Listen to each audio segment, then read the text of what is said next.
Hi hello నమస్తే welcome back to iDream media. ఈరోజు మనతో ఉన్నారు పర్సనల్ ఫైనాన్స్ ఎక్స్పర్ట్ అయిన విజయ్ కర్ణం గారు. సో ఇది ఒక కొత్త సిరీస్ ప్రారంభం. ముఖ్యంగా యంగ్ కిడ్స్ కోసం ఎలాంటి ఇన్వెస్ట్మెంట్స్ చేయాలి పేరెంట్స్ అనేవాళ్ళు, రీసెంట్గా పిల్లలు పుట్టిన వాళ్ళు కూడా ముఖ్యంగా వాళ్ళ భవిష్యత్తు మీరు ముందుగానే డిసైడ్ చేయొచ్చు. మంచి ఇన్వెస్ట్మెంట్స్ ద్వారా వాళ్ళ చేతిలో కోట్ల రూపాయలు పెట్టవచ్చు. ఇది ప్రాక్టికల్గా పాసిబుల్ కూడా. దానికి ప్రారంభంగా ఇది ఎపిసోడ్ 1 అండి. Welcome to this episode.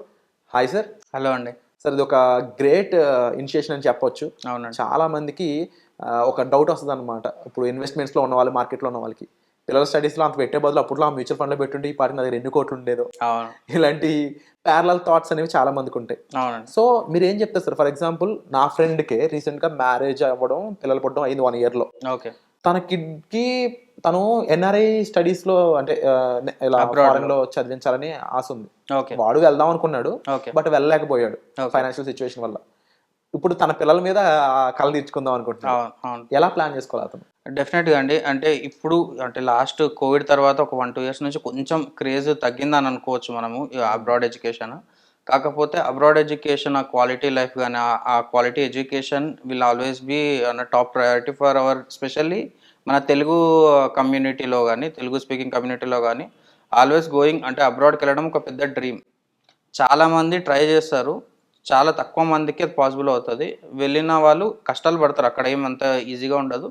కానీ they were on the top of the world. అంటే వాళ్ళ డ్రీమ్స్ని ఫుల్ఫిల్ చేసుకున్న ఫీలింగ్లో వాళ్ళు ఉంటారు కాబట్టి యా డెఫినెట్గా it's one of the good achievement in their life time అనమాట. ఎందుకంటే ఒకసారి ఆ లైఫ్ స్టైల్కి అలవాటు పడ్డ వాళ్ళకి వాళ్ళ థాట్ ప్రాసెస్ కానీ, వాళ్ళ నెక్స్ట్ గోల్స్ కానీ అన్నీ అక్కడనే ఉంటాయి అనమాట. They don't want to drop their life style కానీ, అట్లా చాలామంది ఉంటారు. కొంతమంది అచీవ్ చేయలేని వాళ్ళు, ఇప్పుడు మీరు అన్నట్లుగా చాలామంది ఏం చేస్తుంటారంటే స్పోర్ట్స్కి రిలేటెడ్ కానీ ఏదైనా సరే వాళ్ళకి నెరవేరని కళలు ఏవైతే ఉంటాయో వాళ్ళ చిల్డ్రన్స్ రూపంలో తీసుకోవాలని చూస్తారు. కానీ ఈ అబ్రాడ్ ఎడ్యుకేషన్ అనేది చాలా ఎక్స్పెన్సివ్ అండి.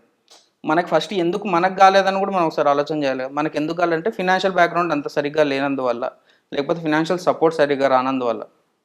ఒక 5 years బ్యాక్, 10 years బ్యాక్ ఒకసారి మీరు చూసుకుంటే బ్యాంక్స్ కూడా ఇంత అగ్రెసివ్గా లోన్స్ ఇచ్చేవి కాదు యాక్చువల్గా అబ్రాడ్ ఎడ్యుకేషన్. ఈవెన్ దో మనకి గుడ్ చాలా మంచి జిఆర్ఈ స్కోర్స్ ఉన్నా కానీ, టోఫెల్ ఉన్నా కానీ, ఐఎల్స్ ఉన్నా కానీ, మంచి మంచి స్కోర్స్ ఉన్నా కూడా ఇంత అగ్రెసివ్గా లోన్స్ ఇచ్చేవి కాదు, ఇంత సపోర్ట్ ఉండే కాదు. ఇప్పుడు ఈకోసిస్టమ్ బాగా పెద్దగా అయిపోయింది, నెంబర్ ఆఫ్ పార్టిసిపెంట్స్ పెరిగారు. ఇక్కడ కూడా మనకి ఫినాన్షియల్ ఇండస్ట్రీలో చూస్తే కాంపిటీషన్ బాగా పెరిగిపోవడం వల్ల తక్కువ ఇంట్రెస్ట్ రేట్స్కి మంచి మంచి లోన్స్ ఇస్తున్నారు. 50 lakhs 70 lakhs కూడా ఇస్తున్నారు. ఇఫ్ ఇట్ ఈస్ కొలాటరల్ ఉంటే ఇంకా ఎక్కువ కూడా ఇస్తున్నారు డాక్టర్స్ ఎడ్యుకేషన్స్కి. కానీ మనం ఎందుకు చేయగలామంటే మనకి కొలాటరల్ ఏది లేదు, ప్లస్ మనకి ఆ ఫినాన్షియల్ బ్యాక్గ్రౌండ్ సరిగ్గా లేదు కాబట్టి మనం వెళ్ళలేకపోయాం. కానీ ఇప్పుడే ఎంత ఎక్స్పెన్సివ్ ఉన్నది, ముందు ఇంకెంత ఎక్స్పెన్సివ్ అవుతుందో కూడా మనం ఆలోచించాలి. అంటే ఒక స్టడీ ప్రకారము అబ్రాడ్ ఎడ్యుకేషన్ 10 to 12% ఇన్ఫ్లేషన్ రేట్లో పెరుగుతుంటుంది. అంటే మనం మ్యూచువల్ ఫండ్లు 15% రేట్లో పెరిగినా కూడా దేంట్లో 10 to 12% ఫీజెస్ పెరుగుతుంటాయంట ఇన్ఫ్లేషన్ క్యాలిక్యులేట్ చేసుకుంటే. సో అన్ఇమాజినబుల్ అవుతాయి ఫీజెస్ ఒకవేళ ఎడ్యుకేషన్ సిస్టమ్ ఇట్లాగానే కొనసాగుతాయి. కొంతమంది ఎట్లా డిబేట్ చేస్తారంటే మొత్తం ఆన్లైన్ అయిపోతుంది, మొత్తం డెమోక్రటైజ్ అయిపోతుంది, ఏమి ఉండదు అబ్రాడ్ ఎడ్యుకేషన్ అట్లాంటిది ఏది ఉండదు అని కూడా చెప్పే వాళ్ళు ఉన్నారు. ఒప్పుకుంటాను. కానీ ఎంత పర్సెంటేజ్ అవుతుంది అనేది ఇంకా ఎవరు చెప్పలేరు అనమాట. ఎందుకంటే abroad education is nothing but A branding అనమాట. మనం కాలేజ్ నుంచి వచ్చామంటే మనకు ఒక బ్రాండ్ వస్తుంటుంది, ఆ బ్రాండ్ రెప్యుటేషన్ మీద మన కెరీర్ అనేది బిల్డ్ అవుతుంటుంది. సో నా పాయింట్ ఆఫ్ వ్యూ ప్రకారము ఆ ప్రియారిటీ అనేది ఎప్పుడు it will out stand the market. ఎప్పుడైనా మార్కెట్లో మనకు ఆ బ్రాండింగ్ అనేది డెఫినెట్గా ఉంటుంది. దానికోసం మనం ప్లాన్ చేసుకోవాలి అంతే. సో ఇప్పుడు మనకు ఒక మాస్టర్స్ ఎడ్యుకేషన్కి ఒక 50 lakhs ఖర్చు అవుతుంది అంటే 15 years తర్వాత ఎంత ఖర్చు అవుతుందో మనం క్యాలిక్యులేట్ చేసి చూసుకుంటే అప్రాక్సిమేట్గా మోర్ దెన్ 2 crores అవుతుంది. అంటే 4 times పెరిగే ఛాన్సెస్ ఉంటాయి. సో నేను ఈరోజు మీకు చెప్పేది ఒక చిన్న సజెషన్ ఏంటి అంటే, ఇప్పుడు మనమందరం ఒక 50,000 1 lakh శాలరీస్ ఉన్న వాళ్ళకి ఇది ఈజీగా అచీవ్ చేసుకునే గోల్ అనమాట వాళ్ళకి. ఎందుకంత ఈజీగా అచీవ్ చేసుకునే గోల్ అంటే వీళ్ళకి టైం ఉంది. అంటే న్యూలీ బార్న్ బేబీస్ కాబట్టి వాళ్ళకి నెక్స్ట్ 20 years వరకు టైం ఉంటుంది. 25 years 22 years 15 years వరకు టైం ఉంటుంది. 15 years వరకు కన్సిస్టెంట్గా వాళ్ళు ఎస్ఐపి చేసుకుంటే డెఫినెట్గా ఇట్స్ పాసిబుల్ అనమాట. సో బిఫోర్ దట్ ఎడ్యుకేషన్ కూడా వాళ్ళు ప్లాన్ చేసుకోవాలి. కానీ ఆఫ్టర్ అంటే ఈ మాస్టర్స్కి రిలేటెడ్ ఎస్ఐపి అనేది జస్ట్ 15,000 rupees ఎస్ఐపి చేసుకుంటే over the period of 22 years 2.6 crore corpus వాళ్ళు జమ చేసుకునే ఛాన్సెస్ ఉంటాయి అనమాట. సో, ఈ 15,000 ఈరోజు కొంచెం కొంతమందికి ఎక్కువ అనిపిస్తుండొచ్చు, కొంతమంది తక్కువ అనిపిస్తుండొచ్చు. కానీ డ్యూ కోర్స్ అంటే నెక్స్ట్ ఒక 5 ఇయర్స్ తర్వాత, ఒక 10 ఇయర్స్ తర్వాత 15,000 వాల్యూ అనేది పడిపోతది. కానీ మనం 15,000 సేమ్ కన్సిస్టెంట్‌గా చేసుకుంటూ వెళ్తే 2.6 క్రోర్స్ అనేది జమ అయ్యే ఛాన్సెస్ ఉంటది.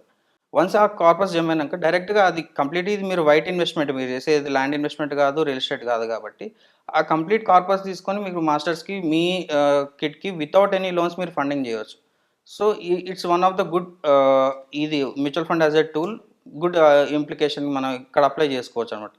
ఇట్లా అప్లై చేసుకుంటే నేను అదే నా క్లయింట్స్‌కి అందరికీ ఇదే చెప్తాననమాట.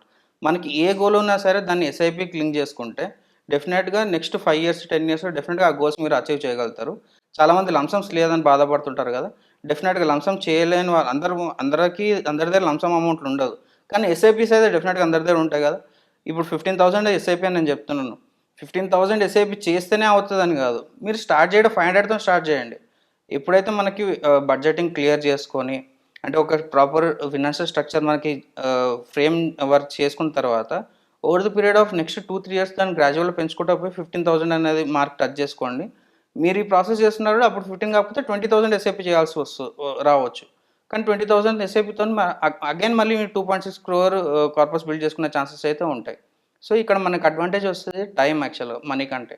సో, టైమ్‌ని ఎక్కువ ఎంత అడ్వాంటేజ్ తీసుకుంటా that will be more beneficial అనమాట. అండ్ ముఖ్యంగా సార్ మీరు స్పెసిఫిక్‌గా ఎప్పుడు మెన్షన్ చేసే ఒక రియల్ అంటే దాని యొక్క ప్రాబ్లమ్ అని చెప్పొచ్చో, లేదా ఒక ఛాలెంజ్ అని చెప్పొచ్చో ఇన్‌ఫ్లేషన్ అనేది. ఖర్చుల పెరుగుదల ప్రతి ఒక్కరిని ఇబ్బంది పెట్టబోతుంది ఫ్యూచర్‌లో. అవును. ప్రతి ఒక్కరు ఫైనాన్షియల్ ప్లానింగ్ చేసుకోవాల్సిన అవసరం చాలా ఉంది. అవునండి. చేసుకోకపోతే రేపన్న రోజు మీరు చెప్పినట్టు పిల్లల స్టడీసే కాదు, ఆఖరికి నిత్యావసర వస్తువులు కొనుక్కోవడం కూడా ఇబ్బందవుతది. అవును. సో, ఆ ఫైనాన్స్ ప్లానింగ్‌కి సంబంధించి ఎటువంటి విషయాలు మీరు అప్‌కమింగ్ తీసుకురాబోతున్నారు? కాస్త దాని గురించి ఏమైనా చెప్తారా? డెఫినెట్‌గా అండి. ఇప్పుడు 2.6 క్రోర్ అనగానే ఇప్పుడు నేను చెప్పిన ఎస్ఐపి ప్లాన్ అంత పెద్ద కార్పస్ మనం ఎందుకులే మనం చేయలేము అనేసి అనుకుంటారు గానీ, ఇది బేసిక్ అండి నేను చెప్పేది. చాలా బేసిక్. ఈ ప్లానింగ్ కూడా మనం చేసుకోలేకపోతే రెగ్యులర్ ఎడ్యుకేషన్ కూడా మనం ఇవ్వలేకపోతాం మన పిల్లలకి. సో, అంత క్రిటికల్ సిట్యుయేషన్స్ వచ్చే ఛాన్సెస్ కూడా ఉంటాయి. నాట్ ఓన్లీ ఎడ్యుకేషన్ ఒక ఇల్లు తీసుకోవడం గానీ, లేకపోతే ఒక ఫినాన్షియల్ లైఫ్ హ్యాపీగా లీడ్ చేయాలంటే మాత్రం ఎస్ఐపీస్ గానీ, లంసమ్స్ గానీ, mutual funds will be the biggest advantage for you. So, దీన్ని ఎట్లా యూజ్ చేసుకోవాలి ప్రతి ఇండివిడ్యువల్ లైఫ్‌కి అంటే ఇప్పుడు ప్రతి ఒక్కరు సేమ్ ఏజ్ గ్రూప్‌లో ఉండరు. ప్రతి ఒక్కరు సేమ్ ఫినాన్షియల్ సిట్యుయేషన్స్‌లో ఉండరు. So, everyone will be different. వాళ్ళ ఫినాన్షియల్ సిట్యుయేషన్స్‌కి, వాళ్ళ రిస్ట్రిక్షన్స్‌కి అంటే వాళ్ళు ఎంత ఇన్వెస్ట్ చేయగలుగుతారు, ఎంత ఇన్వెస్ట్ చేయలేకపోవచ్చు. డౌన్ ద లైన్ చేయొచ్చు. లేకపోతే ఆల్రెడీ డెట్స్‌లో ఉండొచ్చు వాళ్ళు. ఆల్రెడీ అప్పులలో ఉండొచ్చు. వాళ్ళకి కూడా డిఫరెంట్ స్ట్రాటజీస్ యూజ్ చేసుకొని మనం చెప్పగలుగుతాం అనమాట. That's how we can help them. Wonderful sir. So, తప్పకుండా ఇలాంటి మరింత ఇన్ఫర్మేషన్ కోసం మీకు పర్సనల్ అపాయింట్మెంట్స్ అండ్ వెబినార్ పరంగా సార్ ఇన్ఫర్మేషన్ ఇవ్వడం జరుగుతుందండి. రైట్ ప్రొఫెషనల్‌తో మనం ట్రావెల్ చేసినట్టయితే ఫైనాన్స్ ప్లానింగ్‌కి సంబంధించి మనం ఎటువంటి ఇబ్బంది పెట్టుకోవాల్సిన అవసరం లేదు. సో, దానికోసం మీరు డిస్‌ప్లే అవుతున్న నంబర్స్ కాల్ చేసి ఇమ్మీడియేట్‌గా మీరు సార్‌తో హెల్ప్ తీసుకోవచ్చు. Thank you so much.